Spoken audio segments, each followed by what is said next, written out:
po ay dumayo mula Damam papuntang Barin para magkape. Magkakape lamang po kami dito sa Barin. Dumayo kami para magkape. Wala yung mga kasama natin. Sana sila.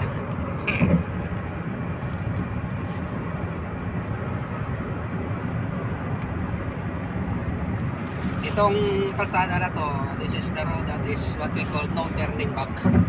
The turning back. Naka-U-turn. Yan, yung maliwanag na yan, yan na po ang Cobre. yan na po ang Bahrain. Nasa border. Yan ako nag-stop over nung ako'y unang beses na pagpunta sa Saudi. Aking connecting flight ay nagtulang sa Bahrain.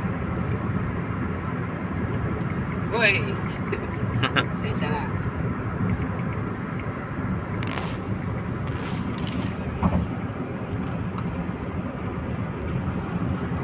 Yan, live na live pa rin. Medyo tahimik ang ating mga vlogger. Namamangha sila sa kagandahan, kaya tahimik.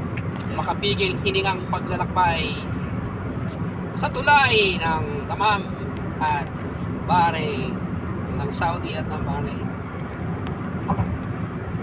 Siyempre, Grabe oh. Pabalik na ng Barin yung truck niya, no? yan, oh. Wala na siyang karga. Naibaba na niya yung mga baboy doon. Oo, yung plate number niya, Barin talaga eh.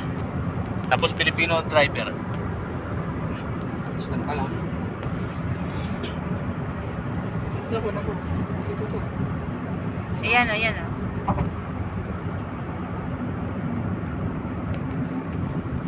Oops, KT na lang tayo dito. Mga kapuso. Check na lang po.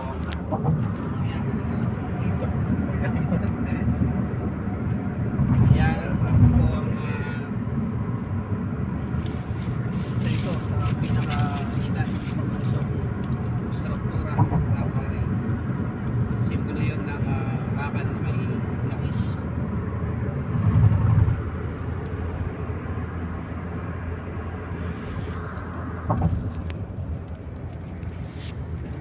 Ang tanong, Saan tayo pupunta?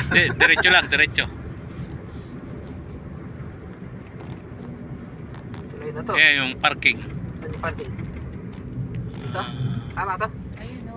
Kingdom of Bahrain. Oh, kailangan ng passport. Hindi. Pagka Hindi. nag-U-turn na. Ano gagawin natin? Parking na. Oo.